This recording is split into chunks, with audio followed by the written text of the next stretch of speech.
Honey, where are my socks? Honey, where are my socks? Honey, where... Daddy, would you like some sausage? Daddy, would you like... Fucker! You fucker! Fucker! Oh! Huh? What the f... Hello again. If you can't tell who the hell this is, then I suggest you read the title of this video, because you are now smack dab in the middle of another one of Bionic Slime's BS, that's BS for Bionic Slime, anime reviews. Sorry if you didn't find that funny, but I'm trying to keep this changed up a bit, try to keep these a little more fun, so please bear with me and enjoy the ride, hopefully, so you guys will continue back and check out more of my reviews. This time I'm reviewing a slightly older anime. I saw it a while ago, and I don't own it anymore, and I didn't realize how difficult it was to find this anime again, because it was a pain in the ass trying to find these images for this review, but in any case, the anime we're reviewing today is Street Fighter 2V, also known as Street Fighter 2 Victory.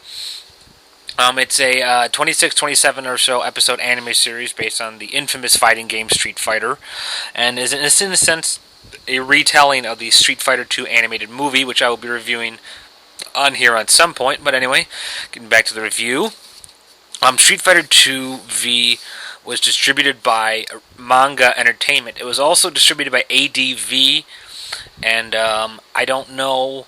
I never knew that the ADV did dub this before. The one I saw came from Manga Entertainment, so that's the one I'll be reviewing with those voice actors and that anime series variation in mind, so keep that in mind. It stars the vocal talent of Henry Douglas Gray as Ryu, Jimmy Theodore as Ken Masters, Leah Sargent, who also played Millie Thompson in Trigun, will be playing Chun-Li, Sparky Thornton as Guile, and Tom Weiner as M. Bison. The plot of Street Fighter 2V. Street Fighter 2V basically just follows Ryu and Ken, lifelong martial arts buddies, friends, brothers, and partners, who reunite again after many years of being apart. And after a late-night brawl in a military bar, getting their asses handed to them by Guile, head of the U.S. Air Force military, Ryu and Ken decide they want to go on a worldwide tour and experience the joys of street fighting. So they go to Hong Kong, Asia, India, all over these places, fighting various random fighters. And along the way, they stumble into many new friends and foes, such as their happy tour guide Chun-Li and the mysterious M. Bison, who has an organization called Shadow Law and is trying to take over the world. A review of the plot. As you can probably tell by my plot synopsis and by the name alone, Street Fighter is not really one for story. It never has been. Street Fighter is one of the few franchises that has quite possibly the greatest fighting style system in animation history. Just as, I would say, even as good as Dragon Ball Z, which is, most people consider as one of the greatest fighting anime ever. I think it is the greatest fighting anime ever, but enough on that. Street Fighter. This time, opposed to the movie, this actually has a little bit more of a structured plot. They give more of a reason for Ryu and Ken doing what they're doing, instead of just walking around and saying, I want to beat you up, I want to beat you up. This gives a little more structure and a little more goal-orientated. Bison's always been a threat, so that's nothing new. Having them meet the different characters this way, such as Guile being their inspiration for wanting to go on a fighting quest, I like that. I also like the fact that Chun-Li started out as a tour guide for them and not her usual Interpol agent story. At least just in terms of introduction, I liked that. And at times the story got a little too philosophical and kind of stupid at times.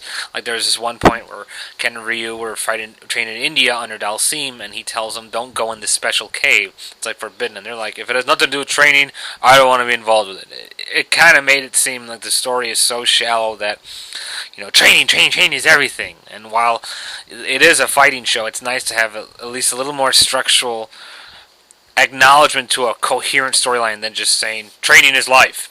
In any case, review the characters. There's some various ups and downs in here, because because Street Fighter has a very large fan base. A lot of people like it, anime or video game wise, and a lot of the characters are very iconic with their quirks, their noticeable scars and physical characteristics, and of course their special attacks. Ryu and Ken here pretty much, they actually get a lot more depth and detail than the others formats of them have. We learn a lot more about Ryu, his beliefs, his values, and just more of what he's trying to get through life. Ken certainly gets much more developed. He even sparks a semi-interesting romance with Chun-Li, who I think is by far the most unique character in this thing. Chun-Li has always been depicted as the hard as nails Interpol agent who's just trying to bust everyone's ass from a FBI point of view, and then she mixes the martial arts in here. In here, she's more of a sweet, happy, kind of naive, but also very much aware. If that makes any sense, girl. She's very capable of taking care of herself, but I think this gives her a lot more charm and at least a little more cuteness, I guess you could say, to the character. It makes her a little more likable to watch instead of just being a very tough as nails chick. And she's still a total badass, but I thought that was nice. M. Bison, pretty much same as he always is. Good as being evil, good as being bad. Mad props to Vega in this, who is particularly disgusting and creepy as a sadistic, womanizing little bloodthirsty maniac who had a particularly awesome bloody battle with Ken. So all around, we got a pretty good cast, at least in terms of voice acting. They do a pretty good job of everyone. Review of the animation and the music. Music, really nothing to sneeze at. There's nothing really big here, nothing noticeable, nothing really worth mentioning. Even the opening theme and any themes, it's typical stuff. There's nothing particularly impressive that I can brag about. Animation is not, it's not as detailed as the movie, obviously, but it does come home very close, and I think it does a good job in bringing out the brutality of the fights, the bloody scars, the bloody splashes, and all that.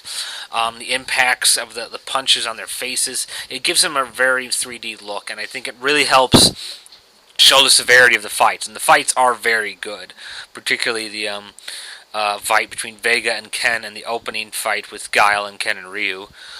Like I said, the animation's good. It's not great, but for what it needs, it serves its purpose. Flaws in the show. Unfortunately, this is probably one of the weaker installments of the Street Fighter series, and it's a shame because I don't believe there are many Street Fighter long-range series, mostly just movies, and this one, unfortunately, fails on a lot of areas, most particularly and most upsettingly, is on the character's icon nature.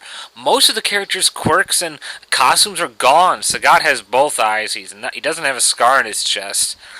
Blanca and Ihan are completely missing in this. I don't know where the hell either of them are. Balrog has almost nothing to do with boxing. Doesn't even mention it, I don't even think. You don't get any real special techniques except from guys like Ken and Ryu, so Chun-Li's lightning kick and all that, that's all gone. Chun-Li has a very distinguishable outfit, and while I said I liked her sweet new, young girl nature, I was a little disappointed that she didn't pull out that outfit until towards the very end, and even then how they used it wasn't very effective.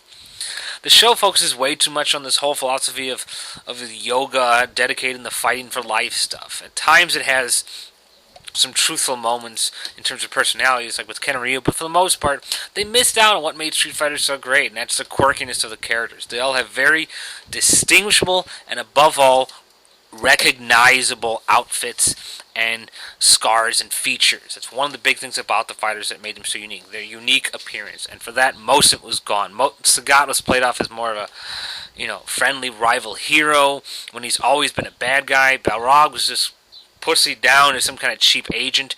Cammy White was pretty good in here. She got a much better role than she did in the animated movie, but still, she wasn't used as effectively. In fact, they gave her like this whole cross religious thing, like she's an assassin, but she does it with a cross and like a religious thing. I don't know. It was stupid, and I don't get why they did that.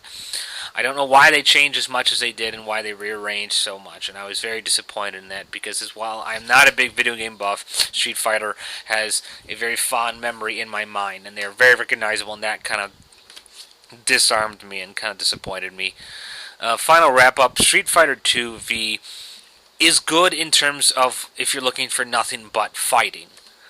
If you're looking for some accuracy, this show is not going to give you it. While the new approaches to some of the characters, like the deeper emotional approaches to Ken and Ryu, are very nice, and I like Chun-Li's quirky new personality, most of the characters' main characteristics, fighting techniques, and their dark natures, such as ones that were bad. I mean, aside from Vega and Bison, the other guys were not even that evil and not even done that effectively. This was not an effective venture into Street Fighter.